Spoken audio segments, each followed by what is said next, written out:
to look at the impact of trauma. Many people respond to these truths in a very deep way. Some have a visceral reaction like they've been punched in the stomach. To begin to accept the possibility that the government was involved is like opening Pandora's box. If you open the lid and peek in a little bit, it's going to challenge some of your fundamental beliefs about the world. If we can think of our worldview as being sort of our mental and emotional home, I think all of us will do just about anything to defend our homes, to defend our families.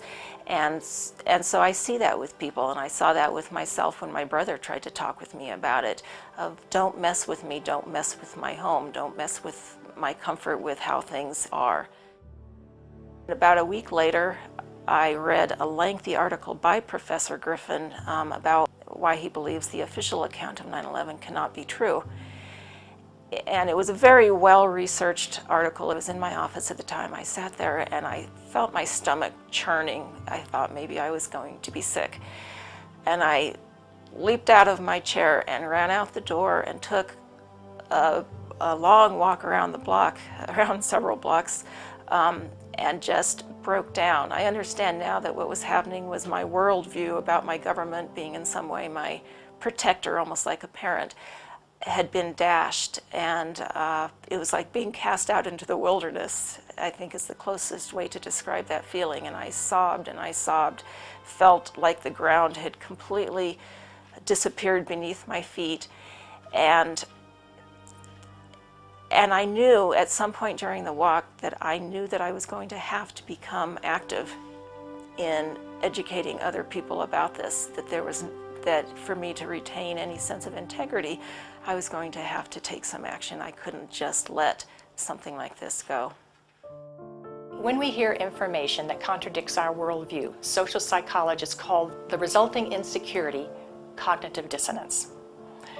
For example, with 9/11, we have one cognition, which is what the official story of 9/11, what our government told us, what our media repeated to us over and over, that 19 Muslims attacked us.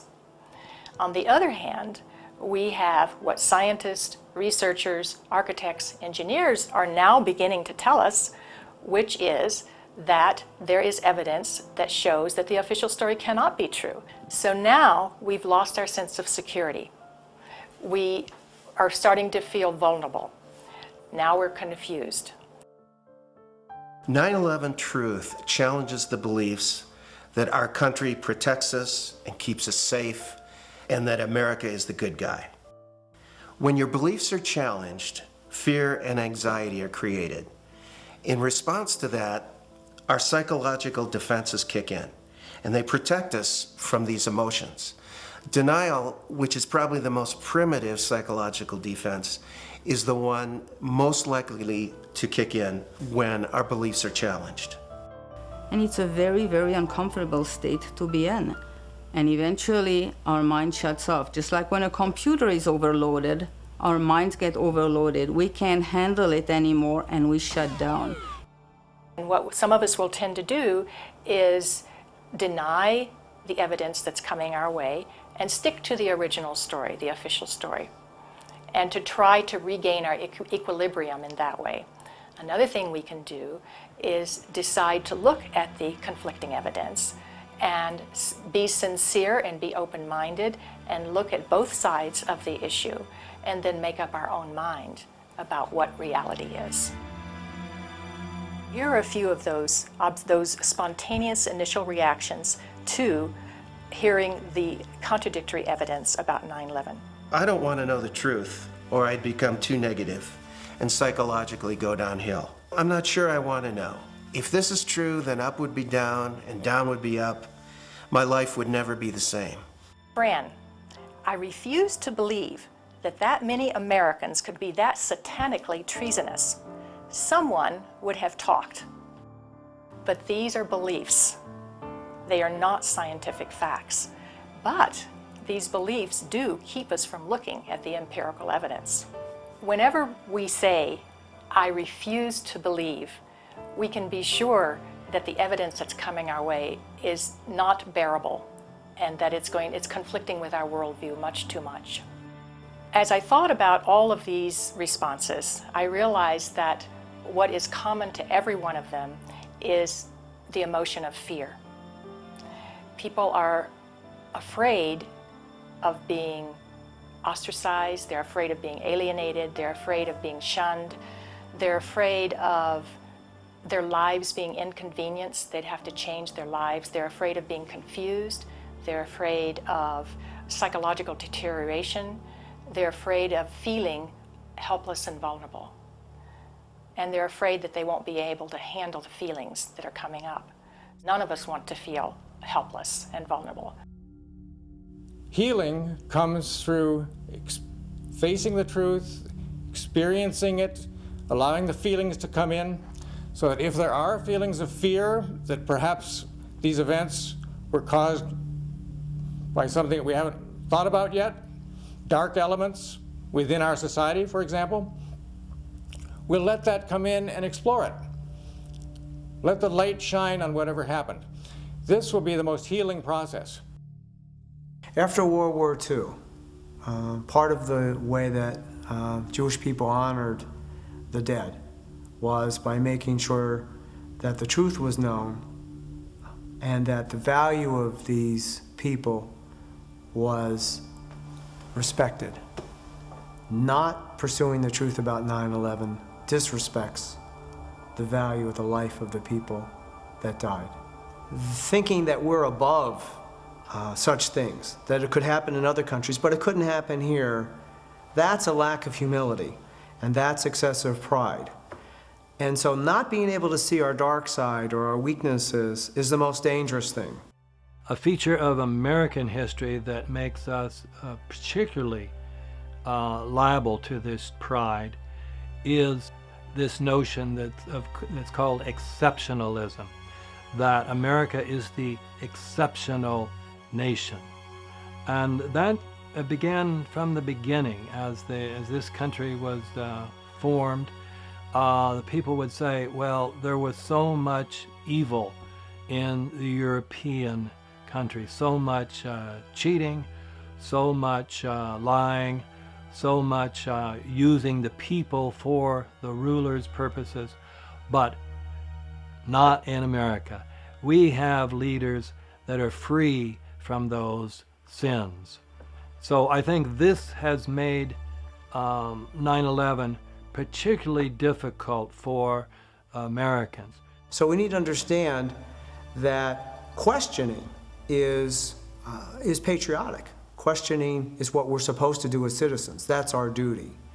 When something like 9/11 happens, we need to be sure that we have a real investigation into who the perpetrators are, and then we need to be sure that those perpetrators are held legally accountable. It's part of the healing process on the individual level as on the collective level. We need the truth in order to heal.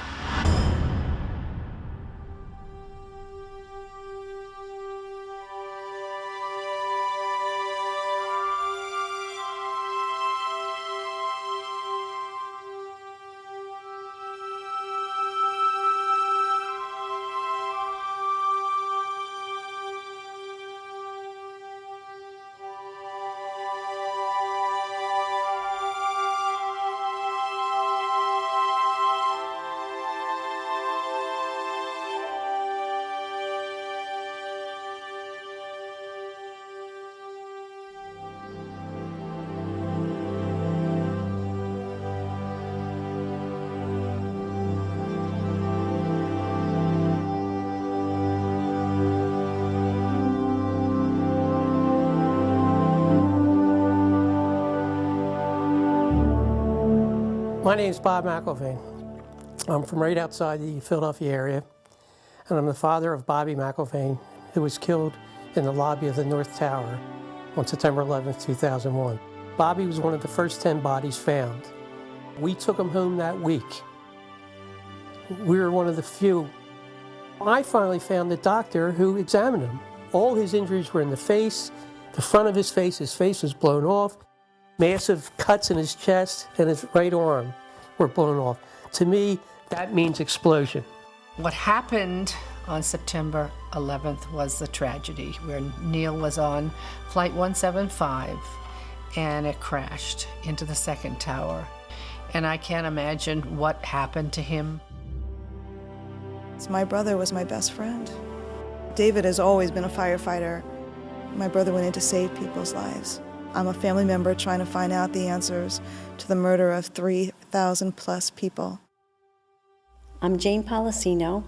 My husband Steve was 48 years old when he was killed on September 11th.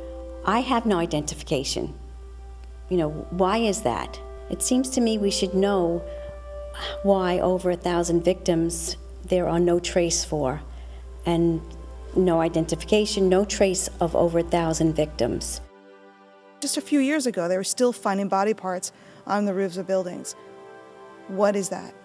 We should know why there are over 700 bone fragments found on the top of Deutsche Bank building less than a half an inch long.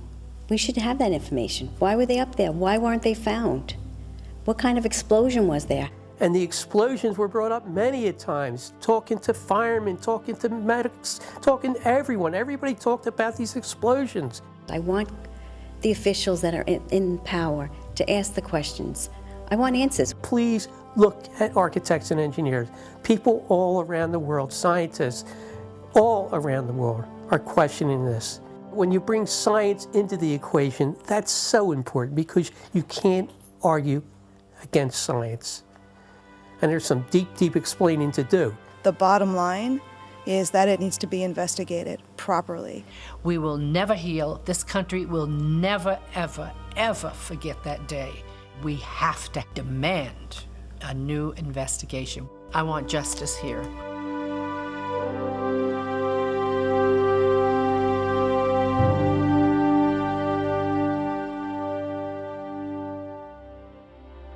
The forensic evidence that you've seen is very real. New light has been shown.